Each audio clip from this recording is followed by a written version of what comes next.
Bismillahirrahmanirrahim. Assalamualaikum warahmatullahi wabarakatuh. Bismillahirrahmanirrahim. Nahmaduhu wa nasta'inuhu wa nastaghfiruh wa na'udzu billahi min shururi anfusina wa sayyiati a'malina may yahdihillahu fala mudilla lahu wa may yudlil fala hadiya lahu. Rabbi ishrah li sadri wa yassir li amri wa hlul 'uqdatam min lisani yafqahu qawli. Amma ba'd.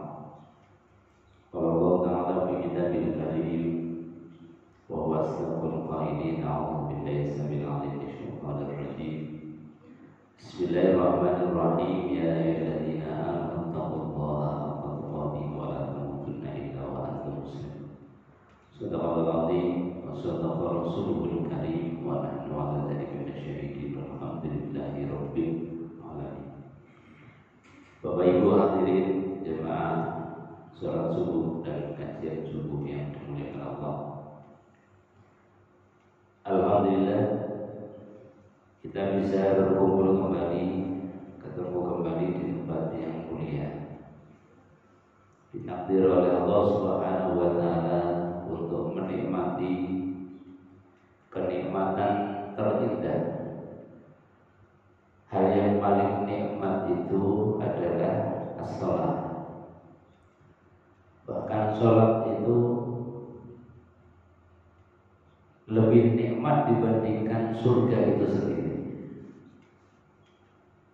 Kenapa salat itu nikmatnya melebihi daripada nikmatnya surga?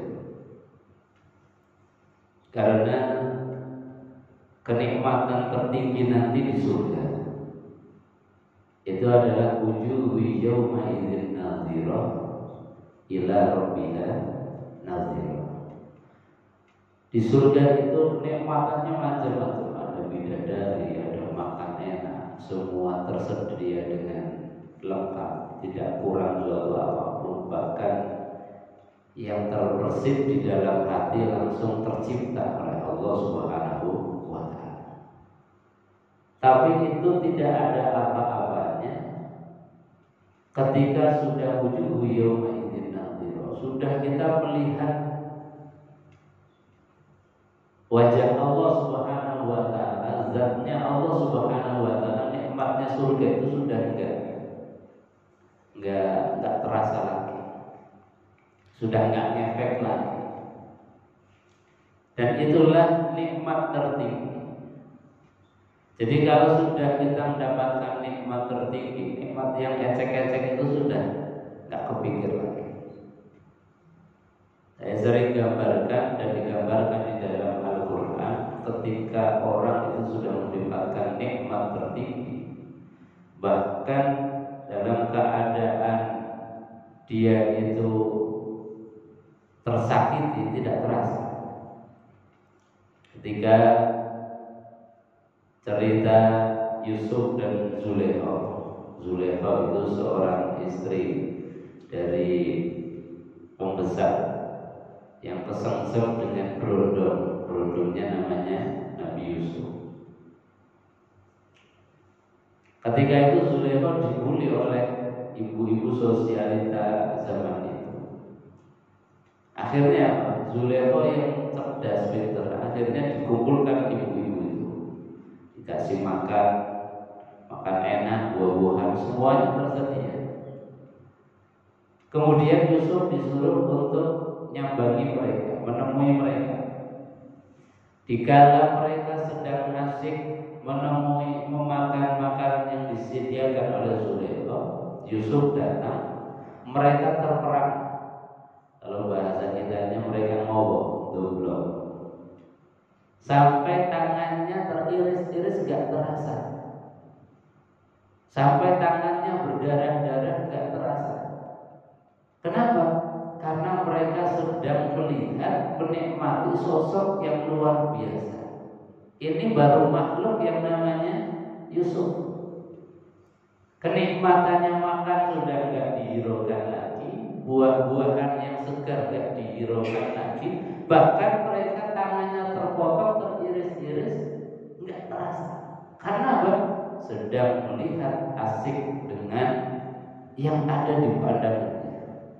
Nah, itulah gambaran kenikmatan surga yang digambarkan oleh Allah dalam Al-Quran luar biasa. Tapi kalah nikmatnya ketika sudah wujuhu yauma idzin nadhirah. Nah, ternyata kita ini diberikan oleh Allah syariat yang namanya sholat. Yang sholat itu adalah as-sholatu mi'rajul mu'minin. Sholat itu mi'rajnya kita, ketemunya kita, dialognya kita dengan Allah Subhanahu wa ta'ala. Artinya sholat itu sejatinya adalah nikmat tertinggi yang Allah berikan kepada kita. Cuman kita ini belum merasakan. Karena apa? Karena ilmunya kita perlu kita update terus. Kita di dalam beribadah, termasuk sholat, jangan kita beribadah ilmunya sisa-sisa ilmu ketika kita kecil. Jangan kita beribadah sholat khususnya ini mengandalkan ilmu ketika kita sholat dulu. Harus diupdate terus. Barangkali kalau ilmu fikihnya sejak kita kecil sampai sekarang tidak berubah, tetapi makna di balik itu semua harus diupdate terus. Termasuk bagaimana ilmu menikmati sholat, karena sholat kita ini sedang tawajjuh ilallah, sedang ketemu dengan Allah, dan ini nikmat yang tertinggi. Nah, sholatnya kita ini masih sholat kewajiban. Apa maknanya sholat kewajiban itu? Masih ada beban. Masih ada beban. Kalau sudah hayya 'alas sholat, rasanya sudah ada beban di pundak kita. Apalagi ditambah konon setan itu ganduli kita. Kalau kita yang tidur, setan kemudian nguyui kita. Di telinga kita kemudian dikencingin oleh setan, sehingga rasanya berat kita untuk berangkat menuju Allah Subhanahu wa ta'ala. Makanya harus diupdate bagaimana sholat kita ini menjadi sebuah kebutuhan. Kalau sudah kebutuhan, rasanya ini pokoknya harus. Kalau kita ini meninggalkan sholat, rasanya kemudian menjadi ada sesuatu yang kurang. Nah, ini menikmati sholat sebagai kenikmatan tertinggi harus kita raih terus menerus. Kita update ilmunya, kita evaluasi, kita perbarui terus makna dan nilainya sampai kepada titik puncak bahwa kita hadir tawajjuh ilallah. Ini adalah wujuhu yauma idzin nadhirah di dunia. Kita menatap Allah, kita berdua dengan Allah, kita hadir di hadapan Allah, diskusi, dialog, tanya jawab dengan Allah Subhanahu wa ta'ala, termasuk dalam problem-problem kehidupan kita. Kita mengajukan hanya kepada Allah dalam sholat kita.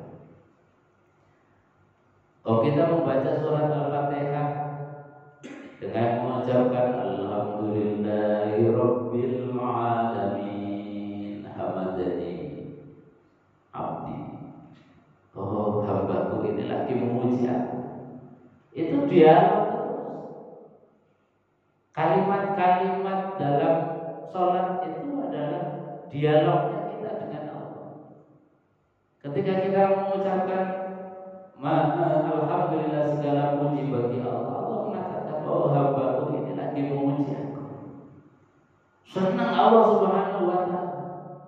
Maka orang yang memuji, bersyukur kepada Allah Subhanahu wa ta'ala, nikmatnya ditambah terus, kenikmatan rohaninya, sampai kepada kita menikmati betul-betul makna dan arti sholat. Nah, ini sekali lagi kita harus tambah, update, terus kita di-upgrade terus ilmunya, khususnya dalam hal masalah sholat. Jamaah yang dimuliakan Allah Subhanahu wa ta'ala, termasuk pagi hari ini kita akan mengupgrade tentang ilmunya kita kemarin yang telah kita laksanakan sebagai bentuk post-testnya. kemarin di Idul Adha itu adalah beribadah yang ibadah maksusat fi Dzulhijjah, ibadah yang khusus yang adanya hanya di bulan Dzulhijjah, tidak ada di bulan lain. Apa itu? Di antara ibadah yang maksusah, karena para ulama itu membuat satu kaidah. Kaidahnya adalah kullu ibadah awqatun. Setiap ibadah itu waktunya sudah dipotong-potong, sudah ada kaplingnya sendiri, nggak bisa keluar dari kapling itu. Itu namanya kullu ibadah awqatun. Setiap ibadah ada waktu-waktunya tersendiri. Termasuk waktu yang di dalam bulan Dzulhijjah itu diantaranya adalah al-hajju asyhurun ma'lumat. Faman farada fihinnal hajja fala rafatha wala fusuqa wala jidala fil hajj wa ma taf'alu min khairi ya'lamullah wa tazawwadu fa inna khairaz zadi taqwa wattaquni ya ulil albab. Kata Allah, al-hajju asyhurun ma'lumat. Haji itu adanya di bulan-bulan tertentu. Gak bisa kita kemudian ngarang-ngarang guru-guru haji antriannya sampai 38 tahun, 40 tahun. Wah, daripada lama tak haji di bulan Syawal aja, tak haji di bulan Ramadan aja, tak haji di Indonesia saja menghubungi Istiqlal. Nggak bisa begitu. Karena apa? Al-hajju asyhurun ma'lumat. Haji itu di bulan yang maklum, yang ditentukan oleh Allah Subhanahu wa ta'ala. Nggak bisa keluar dari itu hanya karena alasan-alasan sosial. Nunggunya lama, antriannya lama, kalaupun ke sana bayarnya ratusan juta. Kemudian kita ngarang sendiri, kalau begitu tak haji di bulan yang lain saja. Kalau di bulan Dzulhijjah hajinya antri karena jutaan manusia ngumpul di situ, enggak bisa. Itu namanya ibadah yang sudah ditentukan waktu-waktunya. Wadzurullaha fi ayyamin ma'dudat. Bahkan di dalam bulan Dzulhijjah yang itu adalah bulan haji, mengingat Allah dalam berwukuf itu pun tertentu hari. Tidak semua hari di bulan Dzulhijjah itu boleh untuk wukuf. Wadzurullaha fi ayyamin ma'dudat. Mengingat Allah untuk wukuf itu ya di hari tertentu. Tidak boleh kemudian ya yang penting di bulan Dzulhijjah tak wukuf, misalnya di tanggal 1 Dzulhijjah, atau nanti biar sudah longgar tanggal 25, tanggal 26, tanggal 28, 29 Dzulhijjah. Enggak bisa. Wukuf di Arafah tanggal 9 Dzulhijjah itu toh. Jadi sangat tertentu, spesifik, nggak boleh ngarang-ngarang sendiri. Ya itu yang disebut kemudian para ulama mengambil satu kaidah bahwasanya kullu ibadah awqatun. Ibadah itu sudah ada waktunya sendiri-sendiri. Termasuk sholat subuh itu waktunya mepet, gak ada 1 jam. Maka jangan subuh itu kemudian sholatnya setelah matahari terbit. Nah itu namanya usolli fardhu subhi kawana lillahi ta'ala. Sudah gak subuhan lagi, itu namanya kawana. Karena bahwa waktunya sudah ditentukan.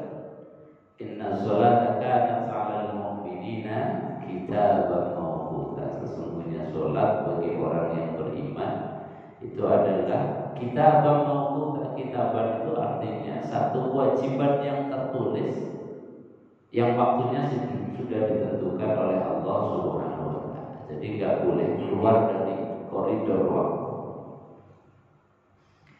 Nah, termasuk hal yang maksusah atau ibadah maksusah di bulan Dzulhijjah bagi kita yang tidak pergi haji, itu juga ada ibadah maksusah. Allah berfirman di dalam Al-Qur'anul Karim, "Inna a'tainaka al-kautsar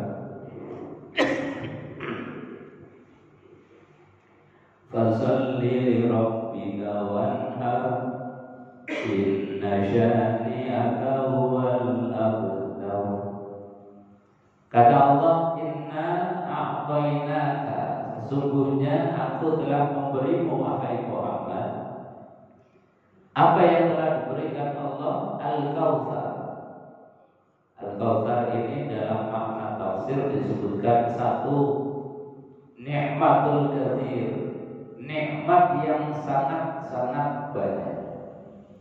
Saking banyaknya nikmat yang Allah berikan itu, sampai Allah mensifati wa in ta'uddu ni'matallahi la tuhsuha. Andai kata kalian mau mencoba-coba menghitung nikmat Allah dengan alat secanggih apapun gak akan bisa.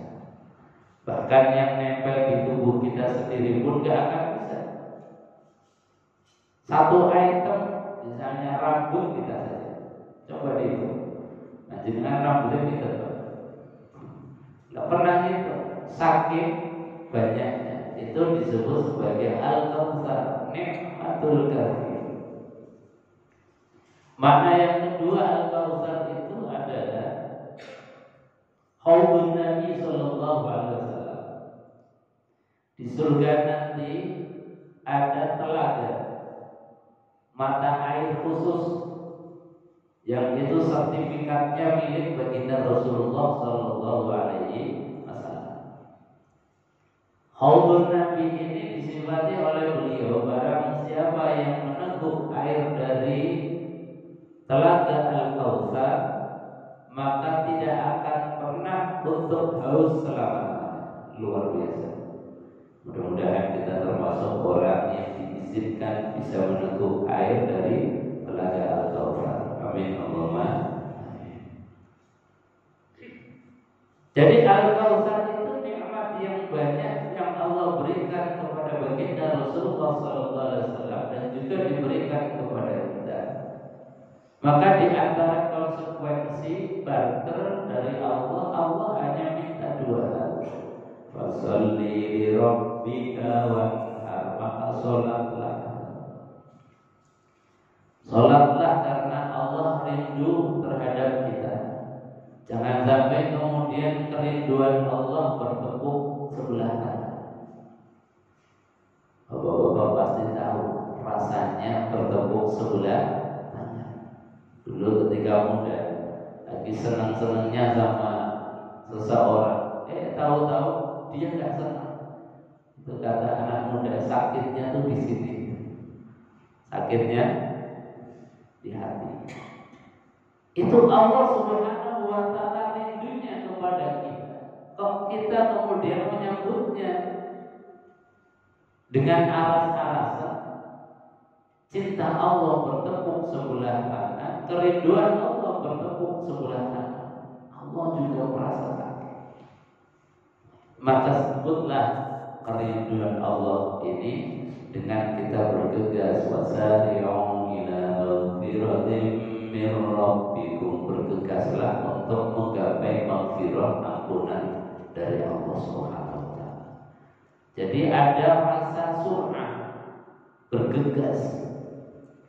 Makanya di dalam fikih, di antara hal yang perlu kita ini harus ada di dalam setiap panggilan Allah, itu ada sur'ah, ada rasa bergegas, ada rasa pengen dan cepat teko. Ketika Allah sudah memanggil, apakah dengan kita bentuk jalan kita roto bergegas, atau dengan cara kita bangun gereja cepat kemudian langsung mengambil air wudhu. Jadi ciptakan ada rasa pengen cepat datang untuk memenuhi panggilan Allah Subhanahu wa taala. Nah, itu di antara hal yang secara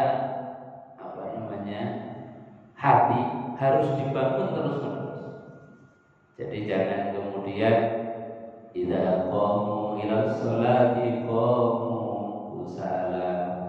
Idza sholati qamu, mereka mendatangi sholat, tetapi mendatangi sholat dalam keadaan kusala, malas-malasan, aras-arasan, teko sih teko. Sholat tapi sholat dalam cara mendatanginya itu dengan tadi leha-leha, santai-santai, aras-arasan, ketok rabutu. Itu kata Quran di antara sifat-sifatnya orang yang munafik. Sholat itu sholat, tapi sholatnya ini tidak ada suratan, tidak ada rasa rekatan cepat mendatangi panggilan Allah SWT. Nah, ini yang harus kita hindari. Karena di antara hal yang menjadi peringatan Allah dan cirinya orang munafik itu adalah idza qamu ila sholati qamu kusala. Ketika mereka orang-orang munafik, mereka mendatangi sholat tapi mendatangi dalam keadaan aras-arasan, dalam keadaan malas-malasan. Nah, ini yang sering kita lakukan. Artinya apa? Ada kemungkinan cap itu ada di dalam dirinya yang harus kita hilangkan sedikit demi sedikit. Kita ciptakan rasa surah, rasa pengen cepat ketemu Gusti Allah. Jamaah yang dimuliakan Allah Subhanahu wa taala. Jadi yang diminta dari konsekuensi Allah memberikan nikmat yang banyak, fasholli, sholatlah, karena Allah rindu dengan kita, kita jemput kerinduan Allah dengan kerinduan kita. Langsung ambil wudhu, kemudian kita sholat. Dan alhamdulillah sholat kemarin Idul Adha kita sudah melaksanakan sholat dengan sebaik-baiknya. Wanhar. Dan setelah sholat kemudian Allah perintahkan kita untuk berkurban. Nah, kurban ini juga ibadatul maksusah fi Dzulhijjah, ibadah yang khusus hanya di bulan Dzulhijjah. Gak boleh kemudian kita saya punya uang, tak boleh kambing tiap bulan kurban, gak boleh. Meskipun kita punya. Kalaupun menyembelih di bulan yang lain, itu namanya bukan kurban. Jadi kurban itu ibadatul maksusah di Dzulhijjah. Bahkan tidak semua hari di bulan Dzulhijjah bisa untuk kurban, hanya 4 hari. Hari tanggal 10 itu namanya Yaumu tanggal 10 Yaumun Nahr, tanggal 11, tanggal 12, tanggal 13 itu namanya Yaumut Tasyrik. Yaumun Nahr hari di mana mengalirkan darah atau hari penyembelihan. Artinya apa? Bahwa kurban itu adalah ibadatul maksusah, ibadah yang khusus di bulan Dzulhijjah. Bahkan cuma beberapa hari saja, tanggal 10, 11, 12, 13. Kalau menyembelihnya di luar tanggal itu berarti juga bukan kurban.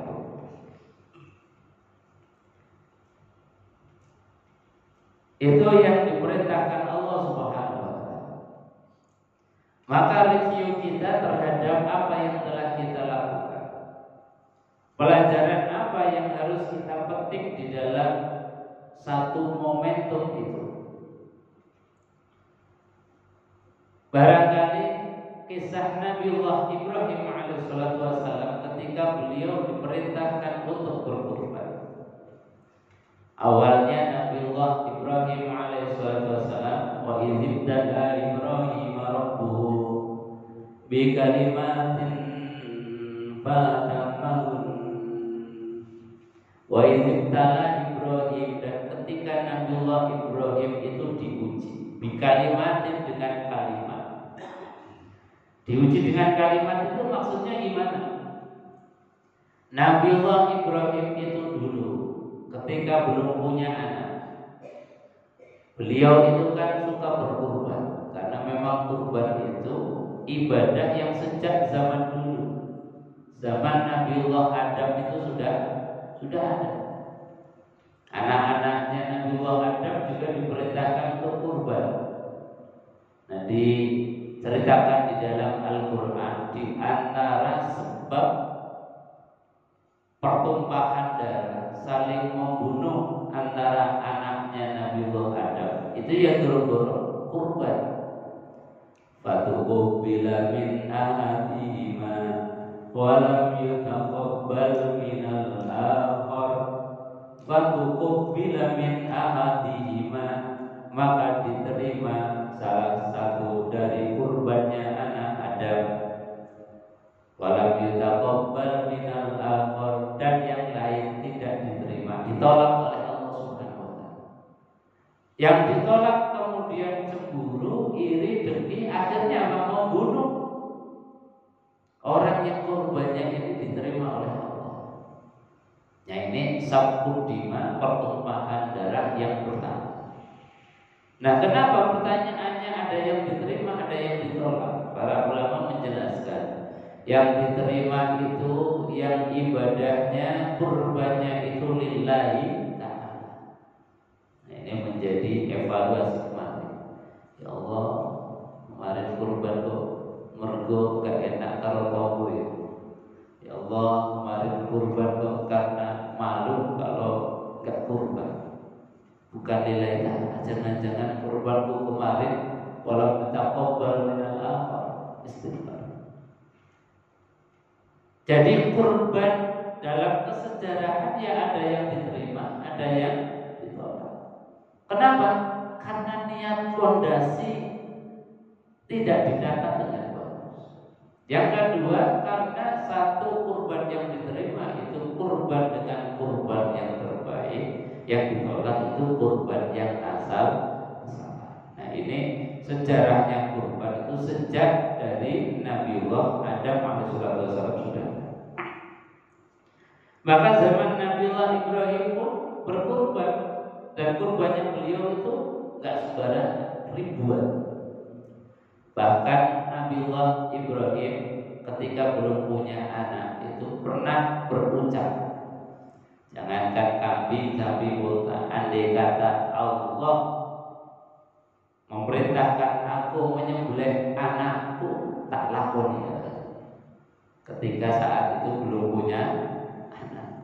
Jadi memang kadang-kadang orang kalau belum punya itu ucapannya melebihi dari apa yang menjadi kemampuannya.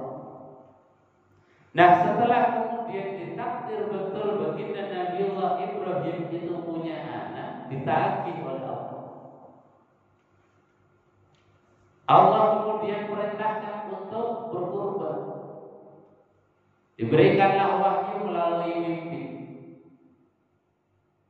Satu hari masih dipikir-pikir, ini janjinya kembang mimpi, kembang tidur, bisikan jin setan, atau wahyu dari Allah Subhanahu wa taala. Di hari kedua masih mimpi yang sama, menyembelih anak. Sampai ketiga, oh berarti benar. Kayaknya ini ar-ru'yah as-shadiqah, mimpi yang benar. Maka di hari ketika Nabi Ibrahim itu masih mikir-mikir, tanggal 8 itu disebut Yaumut Tarwiyah, hari di mana kanjeng Nabi Ibrahim itu masih mikir, ini janjinya perintahnya Allah atau kembangnya tidur. Maka setelah yakin bahwa ini perintahnya Allah, Nabiullah Ibrahim kemudian kemudian memanggil putranya, wahai Ismail. Kemudian beliau menyampaikan, ini ara fil manami anni albahuka fandur madza tara. Duhai anakku, ini ara fil manam, sesungguhnya aku tadi malam bermimpi. Albahuka, mimpinya itu menyembelih kamu. Ini ada orang tua mimpi menyembelih anak yang mau disembelih diajak diskusi. Bahkan beliau Nabiullah Ibrahim itu fandur madza tara, minta pendapatnya, kira-kira apa pendapatmu? Akhirnya kalau model kita gak pelakor belas. Model-modelnya kita rasanya tidak ada kepikiran sama sekali. Diperintahkan menyembelih, anak yang mau disembelih diajak bicara, musyawarah, dimintai pendapatnya. Nah, satu penggalan kisah ini diangkat di dalam Al-Quran, sejatinya bukan hanya sekedar romantisme cerita masa lalu, tetapi ini sebagai rumus hidupnya kita.